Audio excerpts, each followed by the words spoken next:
Hey there, it's Amelia here. So obviously you're watching this video because you want to ride better. I think we all do.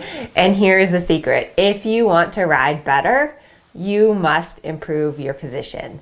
I see this over and over again. I asked on Amelia's Dressage Club a few weeks ago, what is that one thing that your trainer is constantly telling you over and over and over again? Go ahead and let me know in the comments. But we got tons of responses, and literally every single response had to do with position. Like, I tip forward, I look down, my legs are ineffective. Like, everything has to do with your position. So whatever problem that you are having with your horse most likely can be traced back to your position. That is why rider position is so important.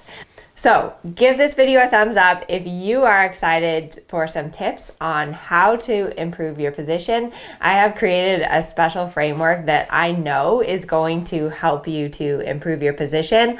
Also, check out in the description below, this week only, if you're watching this in real time, my Rider Position Masterclass is open for enrollment. This is an amazing program where we take you through not only exactly what to do with your body in the saddle, but also give you very specific exercises designed for riders that you can do out of the saddle to activate your riding muscles. So here's the thing, you guys. Almost everything else that we do in our life is very heavily weighted on visual cues and on our hands. So like when you're driving, when you're working on your computer, when you're typing, we're really focusing on visual cues that go to our hands. And when you're riding, your brain needs to work very differently. When you're riding, you really need to be feeling more. You need to be sensing what's going on under you, and you really need to ride more from your seat and less from your hands. Many of you guys are probably familiar with the dressage training scale. It's a scale that we use, a framework that we use to help guide us in our training. Like, it starts with rhythm, suppleness, connection, impulsion, straightness, and collection. What I've done is I have created a training scale to help you with your position. I'm just going to go over a part of this scale today. If you want to learn more, then be sure to check out the Rider Position Masterclass, because we really go into depth on this whole scale, starting with rider fitness and building up to becoming a really balanced and effective rider. In today's video, we are focusing on seat, legs, and hands. Those are kind of the big three pillars of your rider position. And to start with some statistics, about 70% of your energy and of your brain power when you're riding should go to your seat. About 20% leg and only about 10% hand. So let me know in the comments, but I know a lot of you guys are using way too much hand when you're riding. The sequence of age when you're riding is always seat, leg, and then hand. And many of you guys use way too much hand and try to fix all of your issues first from your hands. I know that I am guilty of this at times, because my brain is really wired from brain to hand, instead of when you're riding, it needs to be brain to seat, brain to seat. I'm going to show you guys a few clips from a symposium that I did a couple of months ago.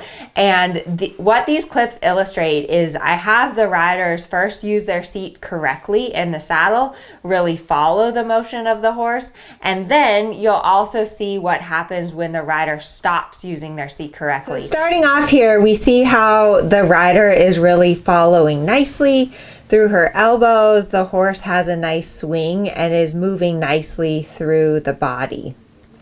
And then what I'm going to have the rider do is, here I have her stop following. So you see she kind of locks her elbows, she locks her hips, she locks her back, and immediately the horse stops walking and points her ears backwards at the rider. So let's go through this again. So here we see the rider really following through her elbows, through her seat, really taking up the horse's nice big walk motion. And then here I tell her to lock up, and you can see immediately when her hips lock up how the horse's suppleness and that fluidity that we see in the horse's back immediately goes away. So it's really important at the walk that your hips, your seat, your elbows are really absorbing the motion of the horse. So now looking at the trot, and again, this rider has a lovely seat. We see how her seat is really connected, and it looks like she's sitting still. When we see her trotting around here, it appears that she's sitting still, but she's actually moving quite a bit with her horse. So she's really absorbing all of the bounce and the cadence that this horse has in her trot. If we look at her hips are swinging, her belly is kind of moving with the horse, and then also really focus on her elbows. So you see how her elbows are just a little bit bending and straightening every time that the horse's back bounces up and down. And that's really important because it allows her hands to stay steady. And so you can see how she has a nice steady contact with the horse's mouth. So it appears that she's sitting still, but her hips are moving, her elbows are moving.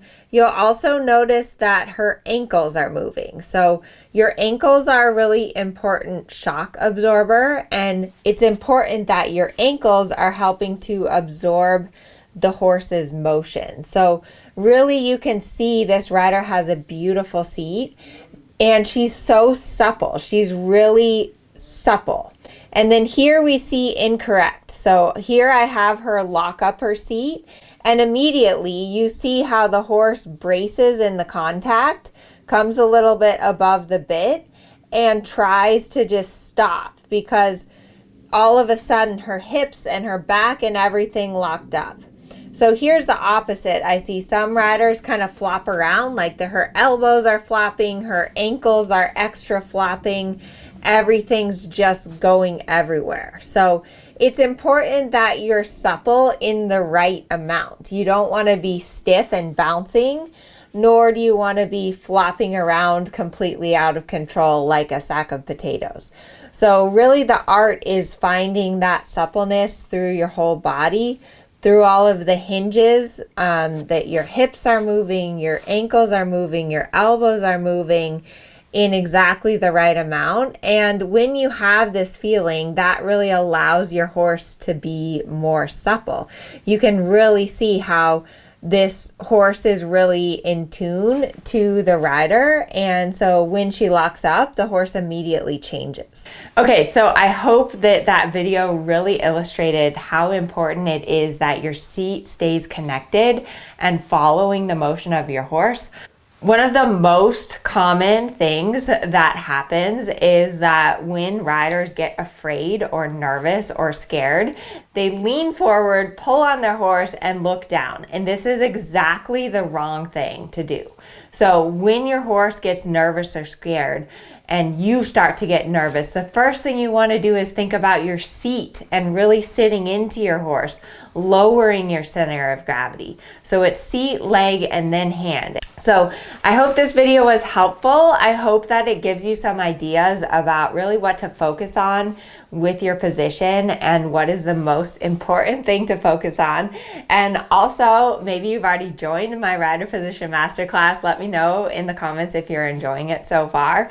But the rider position masterclass is really about working through this entire framework to help you develop your rider position and feel more secure, feel more effective in the saddle, because it really is key. Is when you have the correct position, when you're in control of your body, you're going to feel so much more secure and in control of your horse. So thanks for watching, and I hope to see you in the course or in another video.